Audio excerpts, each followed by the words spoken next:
Do Senhor Jesus Cristo, amada igreja, nós estamos muito contentes pelo tempo que aqui podemos estar com os irmãos, agora já nos despedindo dos irmãos, porque afinal de contas nós estamos aqui nesse último momento que o Senhor nos dá, pelo menos desta vez que estamos aqui com vocês para partilhar um pouco da palavra do Senhor. Para mim e para minha esposa tem sido realmente um final de semana muito agradável, um tempo gostoso de comunhão, de conhecer irmãos e poder estreitar laços com a família Quaresma, que já temos tanto carinho, tanto amor. Portanto, nos alegramos muito com o tempo que aqui o Senhor tem nos dado.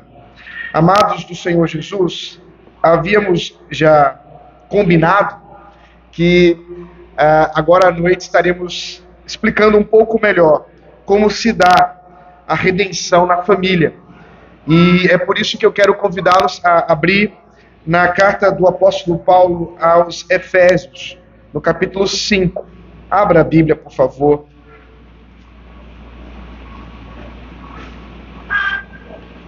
A carta aos Efésios, no capítulo 5, a partir do versículo 15 até o 33.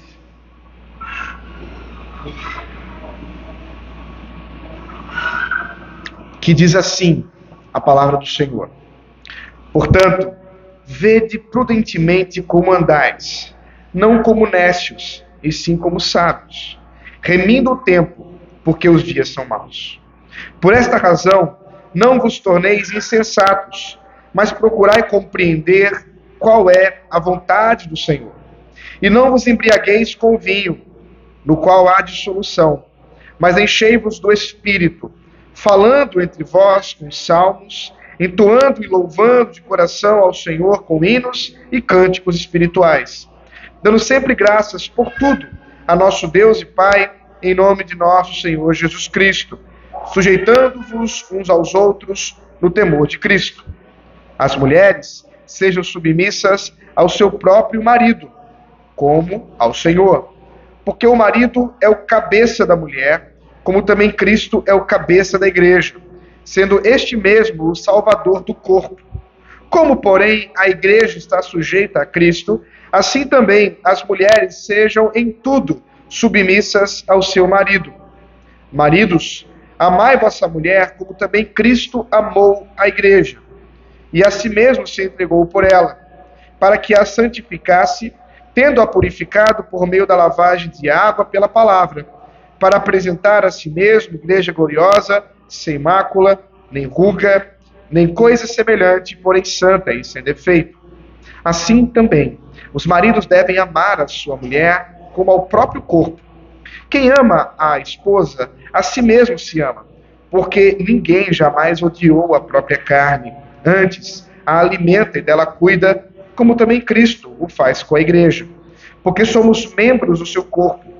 Eis porque deixará o homem a seu pai e a sua mãe, e se unirá à sua mulher, e se tornarão os dois uma só carne. Grande é esse mistério, mas eu me refiro a Cristo e a igreja. Não obstante, vós, cada um de per si, também ame a própria esposa como a si mesmo. Esposa, respeite ao marido. Aqui é a palavra do Senhor. Vamos orar mais uma vez. Deus maravilhoso, Deus bendito, louvado e agradecido seja o teu santo nome. Mais uma vez, Senhor, nós te rogamos que o teu Espírito fale com a tua igreja. Que seja o Senhor, ó Deus, a nos edificar nessa noite. Que diante da exposição da tua palavra, Pai, o Senhor mesmo é quem confirma em nossos corações a tua santa vontade, o teu santo querer. Para a tua honra e para a tua glória, Senhor, ilumina-nos, a fim de compreender toda a tua palavra, no nome santo de Jesus Cristo. Amém. Meus irmãos, se nós fôssemos perguntar no meio evangélico o que é ser alguém cheio do Espírito Santo, talvez tivéssemos respostas muito diferentes. Mas, geralmente, as pessoas estariam associando o ato de ser cheio do Espírito Santo com algum tipo de atividade pirotécnica, por assim dizer. alguma atividade extraordinária. Talvez diriam que uma pessoa cheia do Espírito Santo é alguém que sobe no monte, e lá no monte passa uma noite inteira, uma madrugada inteira, orando e louvando ao Senhor. Bem, não há nada de errado em fazer isso, mas será que realmente ser cheio do Espírito Santo é isso? Talvez outros dissessem que ser cheio do Espírito Santo é alguém que fala em línguas, que marcha, profetiza, isso especialmente para os nossos irmãos pentecostais. Talvez, especialmente em nosso meio, alguém dissesse ser cheio do Espírito Santo é alguém que sabe a Bíblia de cor e salteado. Ou talvez conheça os nossos símbolos de fé, todas as suas perguntas e respostas decorado, cheio do Espírito Santo. Amados irmãos, todas essas coisas estão de alguma forma associadas, de fato, a ser cheio do Espírito Santo. E até mesmo nossos irmãos pentecostais, apesar de alguns equívocos, sabem que ser cheio do Espírito Santo envolve piedade, envolve busca de santidade, envolve uma série de coisas que estão realmente vinculadas ao fruto do Espírito. Mas, curiosamente, irmãos, no texto que acabamos de ler, nós encontramos no ser cheio do Espírito Santo questões muito mais práticas do que geralmente estamos atentos com respeito à nossa vida.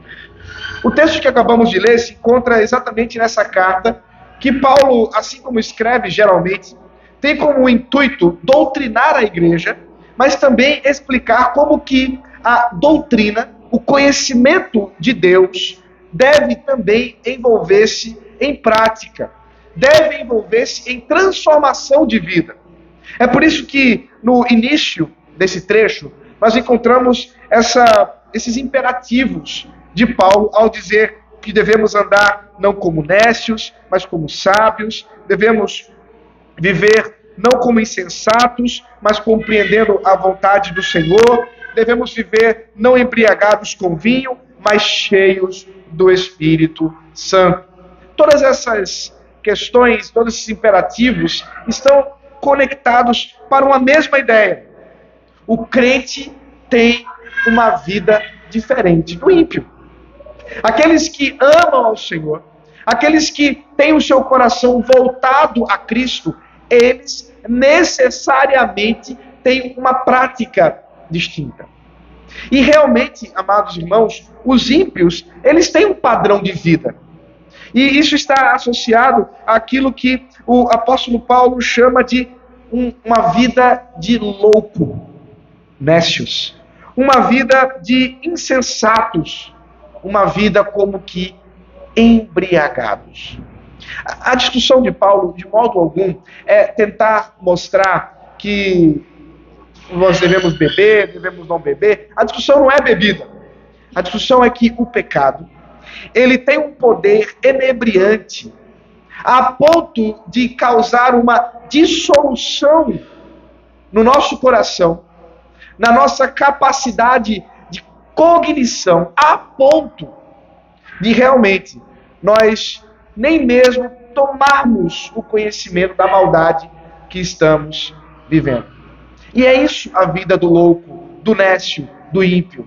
O ímpio, ele vive em sua embriaguez dos prazeres do pecado, como se não tivesse amanhã, como se não tivesse de prestar contas por aquilo que faz. Mas aqueles que são cheios do Espírito Santo de Deus, aqueles que têm os seus olhos abertos pelo Senhor, eles realmente reconhecem a sua forma de vida e reconhecem os seus pecados. Fizemos isso há pouco do culto, reconhecendo a nossa pecaminosidade e o quanto precisamos do Senhor para viver. Por isso, o chamado do Senhor para que sejamos cheios do Espírito. Agora, a curiosidade é que este imperativo, cheios do Espírito, ou ser cheio do Espírito, ele vem acompanhado de vários comos, que no grego aqui são os particípios, de vários modos para ser cheios do Espírito Santo, a partir do versículo 19. O nosso foco nessa noite é, de fato, a partir do versículo 22. Mas só para mencionar, o apóstolo Paulo aqui mostra para nós que a vida daqueles que são cheios do Espírito Santo envolve o culto ao Senhor.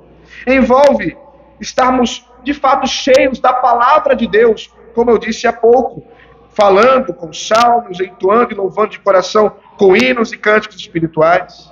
Envolve também ser pessoas cheias de oração. Versículo 20, dando sempre graças por tudo ao nosso Deus e Pai, em nome do Senhor Jesus Cristo. E finalmente encerra com um título, um tema, a ideia da sujeição mútua no temor de Cristo.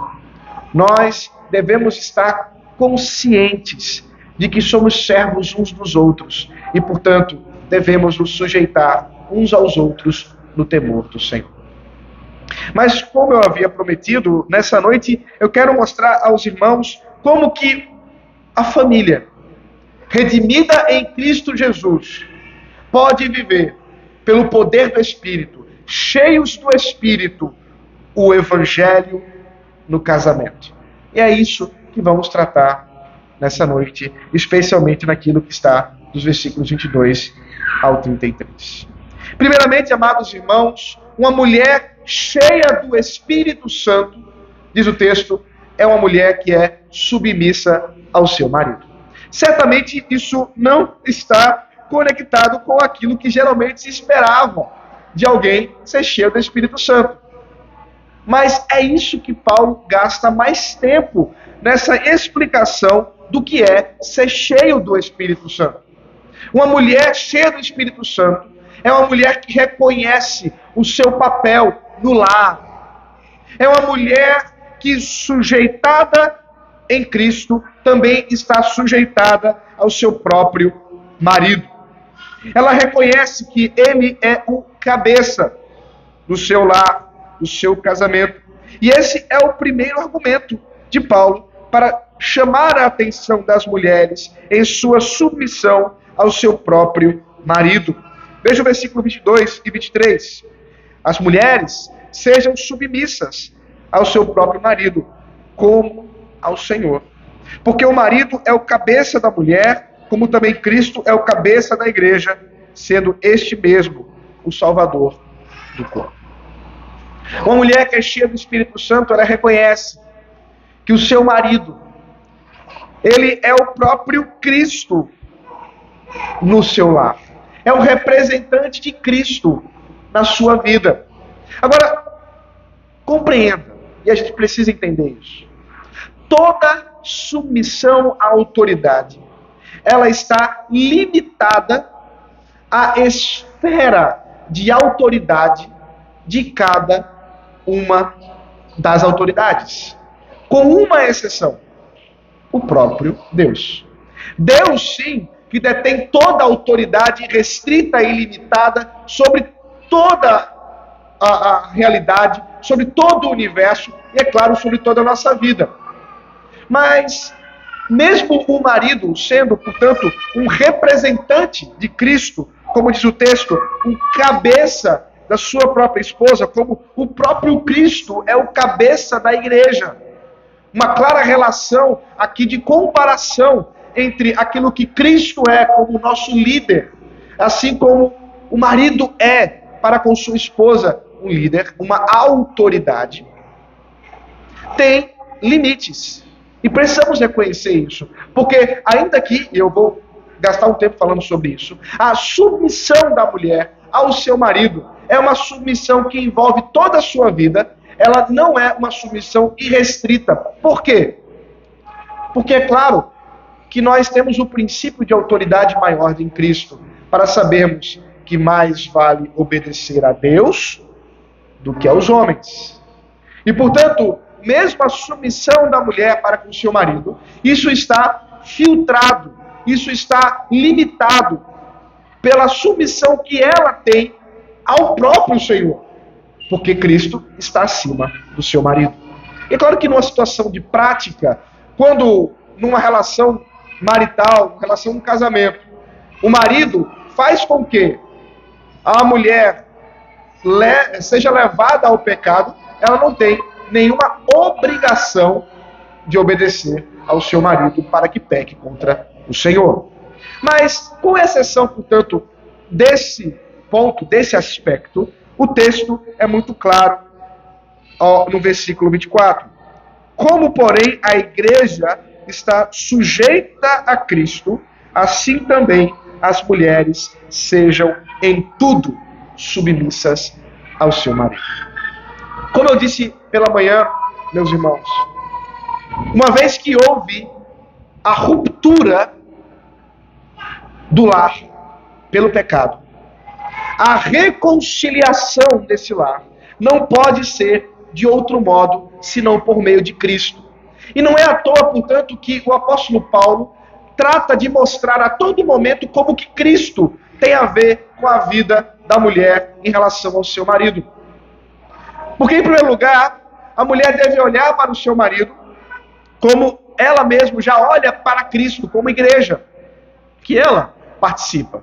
Ela mesma, como igreja, participante da igreja, sabe que deve submeter-se a Cristo.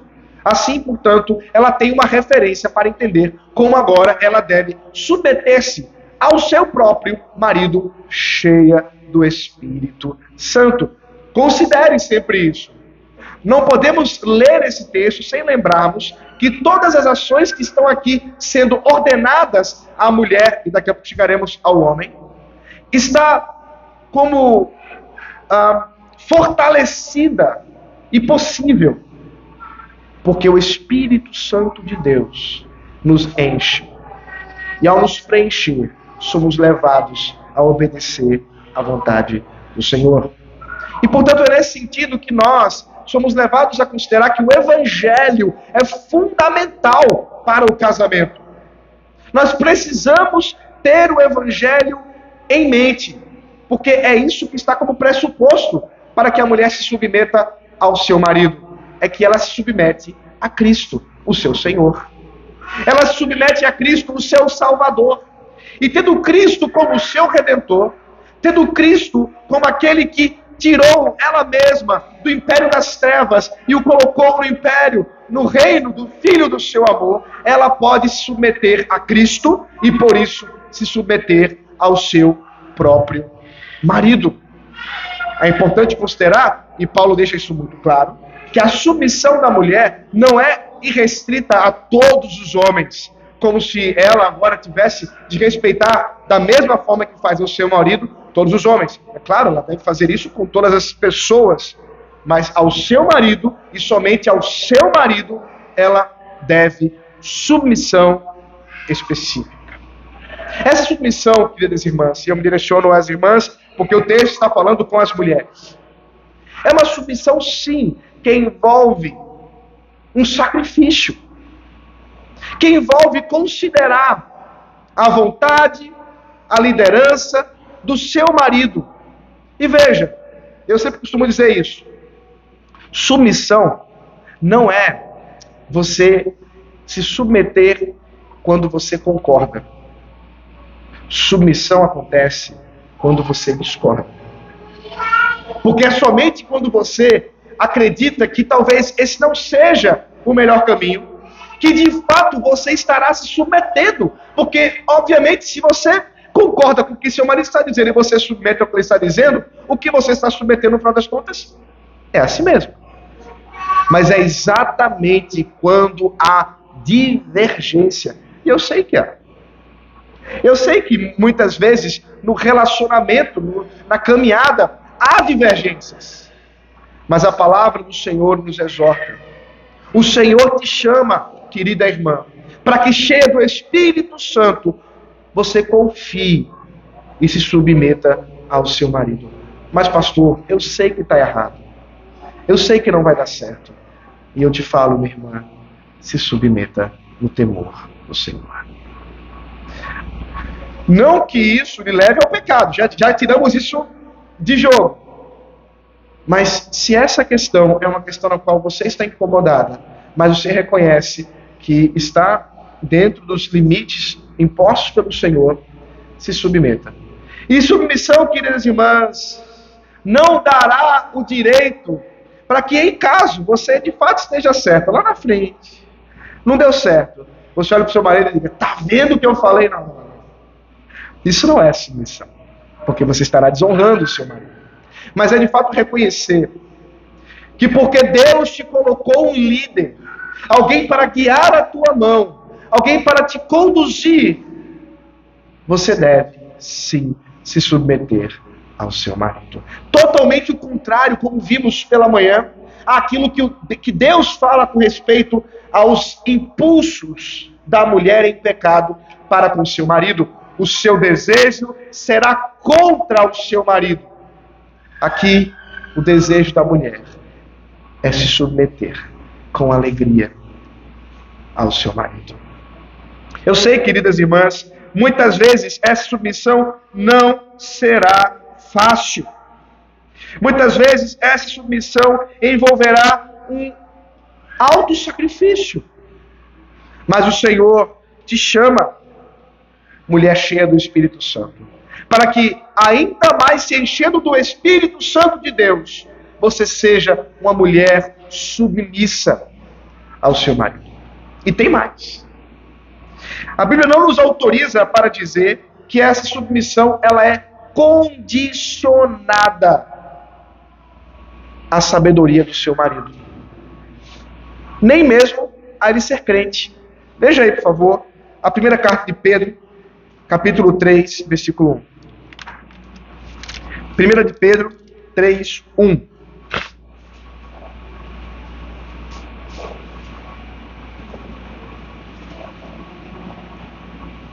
Tratando do mesmo tema, Pedro diz: mulheres, sede vós igualmente submissas a vosso próprio marido, para que se ele ainda não obedece à palavra, seja ganho sem palavra alguma por meio do procedimento de sua esposa. Percebe? Até mesmo você, irmã, que não tem um marido no Senhor, que não tem um marido temente ao Senhor, deve ser submissa ao seu marido. Sempre com a restrição de que se isso te levar ao pecado, você não deve obedecer. Mas, com exceção disso, você deve sim se submeter ao seu marido. Não é uma condicional. Muitas vezes nós encontramos irmãs que dizem: não, eu me submeto. Quando a decisão é bíblica, é sábia. Ora, mas aí você não está se submetendo. Aí é você o critério. E esse não é o caso. Irmãs, um lar que tem o Evangelho como fundamento. Uma mulher que é cheia do Espírito Santo de Deus. É uma mulher que está disposta a se submeter. Tendo Cristo como seu exemplo. Afinal de contas, o próprio Senhor Jesus Cristo se submeteu, não é mesmo? Filipenses capítulo 2 nos mostra que naquele hino belíssimo que inicia lá no versículo 5, depois você dá uma olhada, mostra a submissão do servo sofredor, Jesus Cristo, para que nos trouxesse redenção. E entenda, a submissão de Cristo, de modo algum, trouxe a ele qualquer inferioridade. E nós precisamos reafirmar isso, como dissemos ontem pela manhã. As mulheres não são inferiores aos homens. O papel de ser submissa ao seu marido não é de modo algum um papel de inferioridade, mas um papel de sendo chamada pelo Espírito Santo de Deus para viver em conformidade com a vontade do Senhor, reconhecendo que ela tem um líder dado pelo Senhor. Ela deve sim se submeter a Ele em amor, no temor de Cristo. Não que ela tenha qualquer capacidade cognitiva inferior. E meus irmãos, eu sou um testemunho disso. A minha esposa é muito mais inteligente que eu, meus irmãos. Eu tenho que sofrer com isso aí. Os irmãos não têm ideia. Uma mulher que fala 3 línguas. Eu falo meia. Cheia de informações. Uma mulher super inteligente. Mas ela foi chamada por Deus para se submeter a esse homem aqui, que não tem a mesma capacidade que ela. E louvado seja o Senhor, porque eu tenho uma esposa que o Senhor me deu, e que pode me ajudar nas tomadas de decisão, e assim, mutuamente, nós podemos buscar o caminho ideal para o nosso lar. Ainda que a última palavra seja dada pelo Senhor a mim. E é nesse sentido, queridos irmãos, que eu me volto agora para os homens. Porque a partir do versículo 25, nós vemos como que o homem cheio do Espírito Santo deve proceder. E, irmãs, fiquem tranquilas. Se estava pesado, vocês não sabem o que eu vou dizer para os homens agora. A partir do versículo 25, nós temos o chamado do homem para ser cheio do Espírito Santo no lar. Veja comigo, por favor. Maridos, amai vossa mulher como também Cristo amou a igreja e a si mesmo se entregou por ela. Mais uma vez, o Senhor Jesus Cristo está ali como o exemplo. Mais uma vez, a relação de Cristo com a igreja é tomada para ser uma analogia daquilo que o homem e a mulher devem fazer, nesse caso agora, o homem. Perceba, portanto, que mais uma vez nós somos chamados a considerar o Evangelho. Mais uma vez nós somos levados a perceber que um homem cheio do Espírito Santo, um homem que busca fazer a vontade do Senhor no seu lar, ele precisa confiar em Cristo. Ele precisa ter Cristo como o seu Senhor, o qual ele se submete em todas as coisas para que agora possa tomar a dianteira e liderar o seu lar. Porém, perceba que o versículo 25 não diz: maridos, liderai vossas mulheres como Cristo lidera a igreja. Tem isso no texto? Não. O imperativo é amai. O imperativo é amar. A liderança, meus irmãos, foi nos dada como um privilégio do Senhor, não para que nós possamos tomá-la como algo que devemos seguir segundo o nosso querer, segundo a nossa vontade, segundo os nossos planos, segundo o nosso bem, mas pelo contrário. O desafio de um homem cheio do Espírito Santo para que ame a sua mulher é para que ele faça isso como Cristo fez com a igreja, que entregou a si mesmo em amor. Portanto, o que nós encontramos aqui, queridos irmãos, é um amor sacrificial para com a sua mulher, onde o homem é chamado todos os dias para morrer para si mesmo, para que faça a vontade de Deus, a fim de que Deus seja glorificado no seu lar e não ele. Portanto, de modo algum estamos autorizados, entenda, a sermos líderes déspotas, líderes que impõem sua vontade para com sua esposa, sem considerar o bem dela, sem considerar o bem dos seus filhos, dizendo, não, a palavra última é a minha, como se isso fosse uma espécie de arma. E muitas vezes eu já tive que lidar com questões como essa, num gabinete. Pastor, explique para ela, dizia o marido. Explique para ela. Não é a última palavra, é minha? E eu olhava e dizia, mas o que significa, meu irmão? Ele usava essa artimanha de dizer que a última palavra é ele para fazer a vontade dele, de forma desmedida, de forma desproporcional e pior, sem o amor devido que nós encontramos aqui como chamado. Amados do Senhor, a responsabilidade que o Senhor nos deu de líderes do nosso lar envolve uma responsabilidade, queridos irmãos, de representarmos Cristo para com nossa esposa. Isso é muito sério. Desde já os irmãos devem se questionar Será que estamos sendo, de fato, um exemplo de Cristo no meu lar? Será que realmente eu tenho sido um exemplo do amor de Cristo na cruz para com a minha esposa? Porque a responsabilidade de liderança envolve uma liderança sacrificial, de serviço, porque Cristo, enquanto liderava a igreja, levou a si mesmo a cruz num serviço santo para que a igreja fosse purificada, dignificada e santificada. É isso que encontramos no versículo 26. Olha comigo.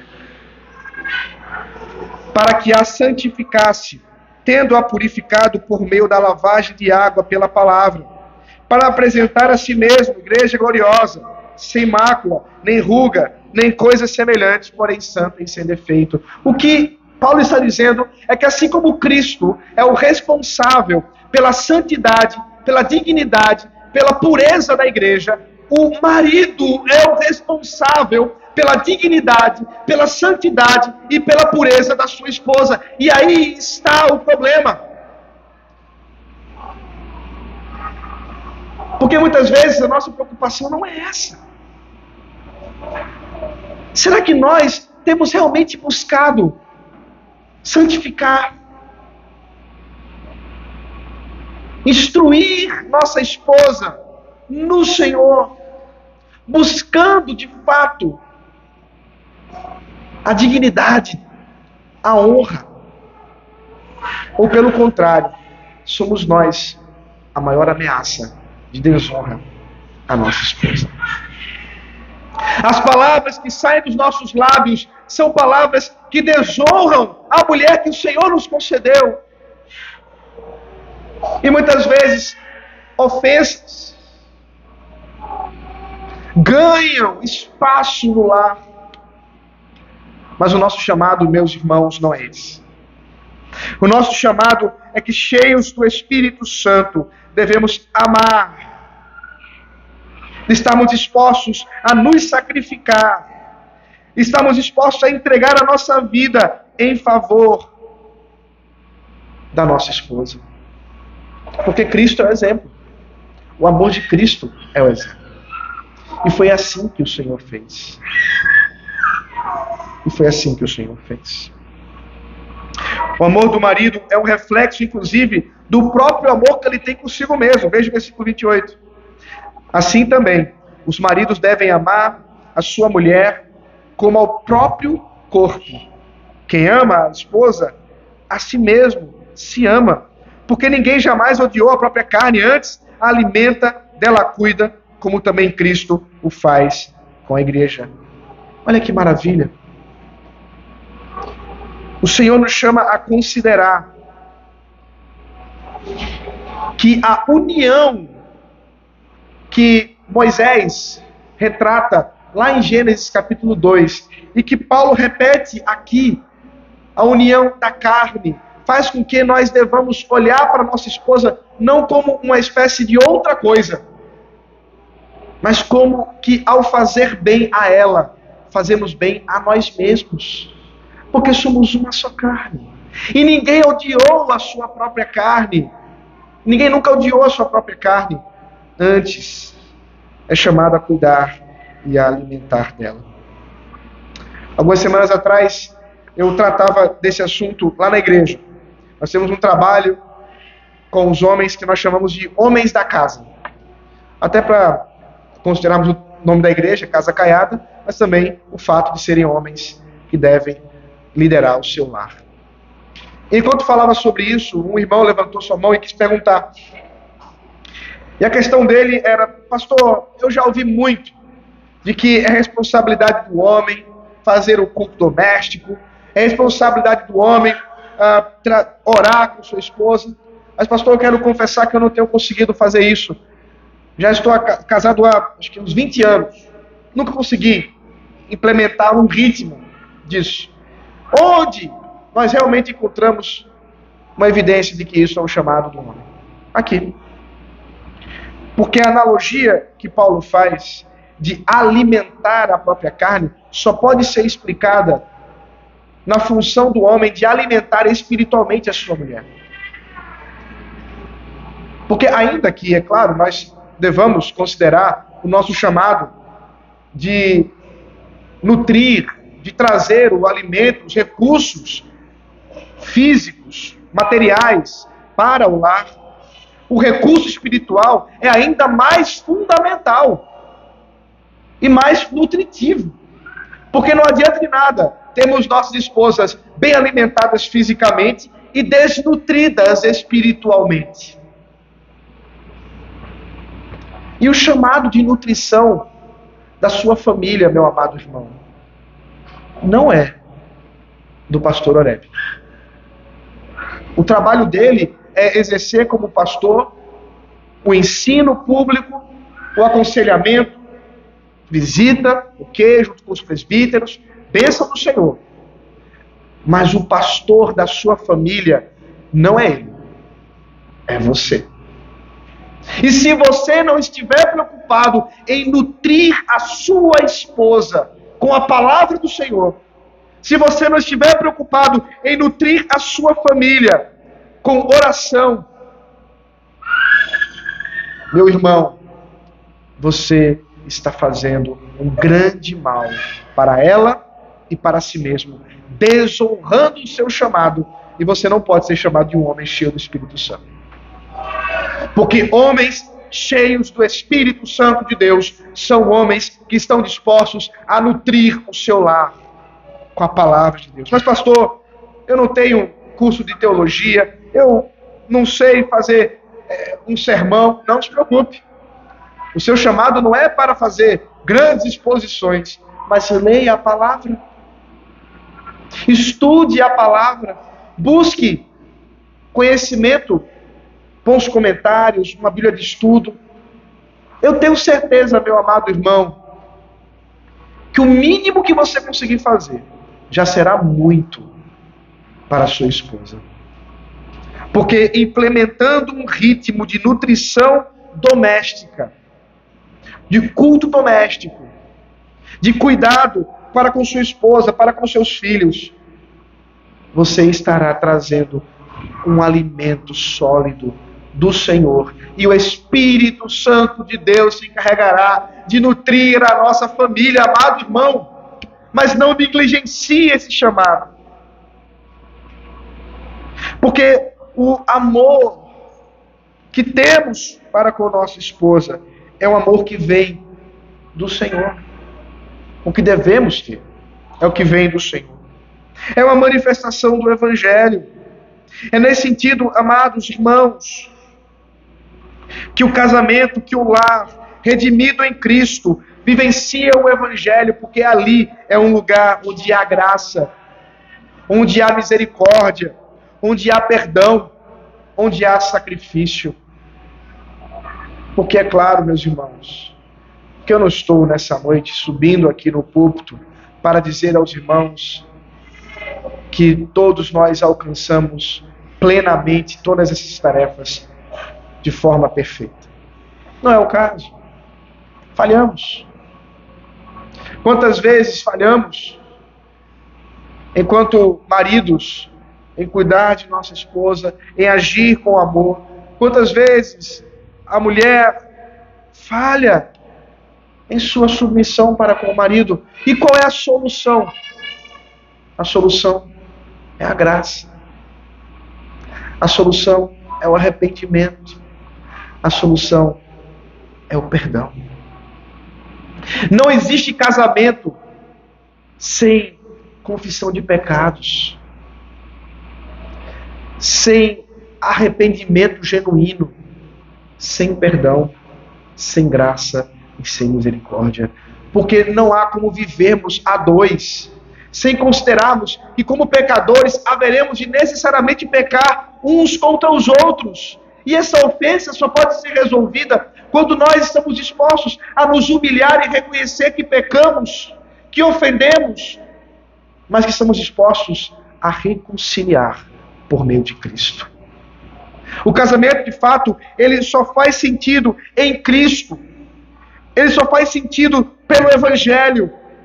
E é por isso que, cheios do Espírito Santo de Deus, nessa noite, nós somos chamados a viver isso em plenitude. A viver isso para a honra e glória do Senhor. Habitamos num mundo de pecado. Vivemos num mundo onde o padrão, a queda, envolve uma ruptura, onde até mesmo quando as pessoas se casam por interesses mesquinhos, egoístas, em busca dos seus próprios interesses. Mas pelo Evangelho, meus amados irmãos, nós somos chamados a mudar esse caminho. E nessa noite nós somos levados a considerar que nós não somos chamados no casamento para buscar o que é bom para a gente, mas sim como podemos servir. Porque, como diz o próprio apóstolo Paulo, somos chamados a nos sujeitar uns aos outros no temor de Cristo. Portanto, somos servos uns dos outros. E a grande pergunta que devemos fazer como marido, a grande pergunta que devemos fazer como esposa é: como eu posso servir ao meu cônjuge? Como eu posso servir melhor? Porque, diferente do que vivem os nécios, diferente do que vivem os imprudentes, que não conhecem a vontade de Deus, diferente de como vivem os embriagados com a dissolução do pecado, aqueles que são cheios do Espírito Santo de Deus, com seus olhos abertos pelo Evangelho, vivenciam o privilégio de uma vida a dois, de serviço mútuo, de ser cheio do Espírito Santo no lar. O apóstolo Paulo continuará a falar sobre isso no capítulo 6, quando ele tratará, inclusive, da relação pais e filhos. É o mesmo assunto, meus irmãos. Ele falará de como um pai cheio do Espírito Santo deve lidar com os seus filhos, assim como os filhos cheios do Espírito Santo lidam com os seus pais. Nós não temos tempo para lidar com isso, mas depois você pode dar uma olhada. E até mesmo as nossas relações de serviço em trabalhos também são contempladas pela diferença de alguém cheio do Espírito Santo. Até no trabalho faz diferença ser cheio do Espírito Santo. Mas no lar, principalmente no lar, nós encontramos essa grande diferença. Um homem, uma mulher, cheios do Espírito, são chamados por Deus para que, cheios da palavra, busquem a vontade do Senhor. Onde a mulher, submissa ao seu marido, confiada de que está fazendo a vontade do Senhor, mesmo quando ela não está totalmente certa de que o caminho que está sendo tomado é o ideal, mas ela se submete. O marido, cheio do Espírito Santo, que lidera em favor de sua esposa, está disposto a ouvi-la, está disposto a entender quais são as questões que envolvem o seu coração e tomar uma decisão em prol de sua esposa e dos seus filhos. Às vezes, protegendo-os,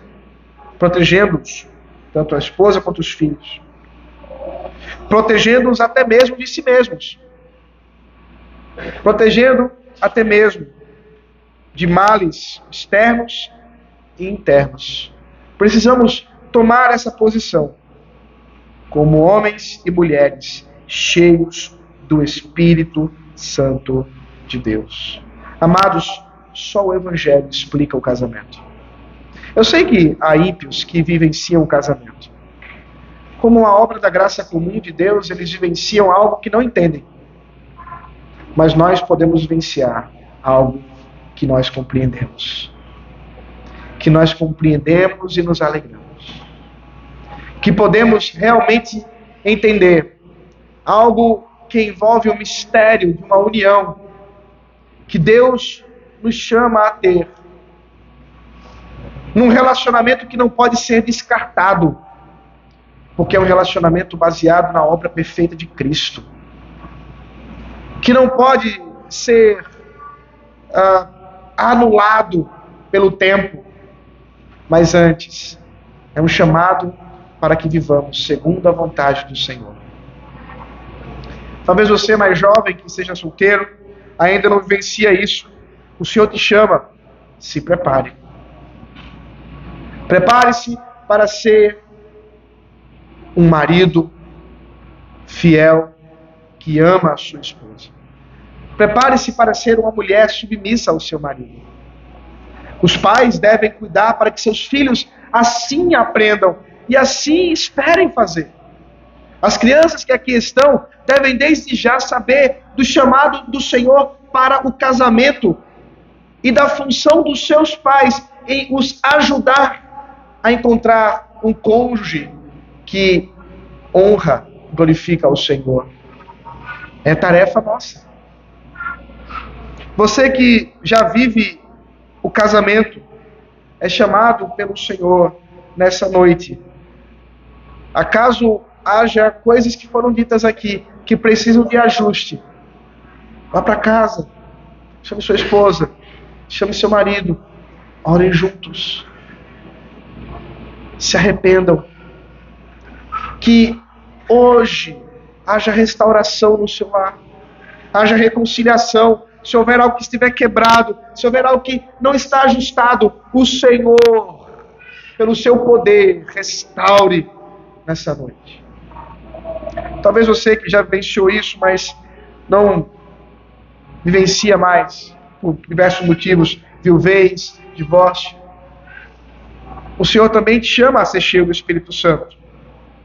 Seja para que você se guarde nos caminhos do Senhor, em pureza,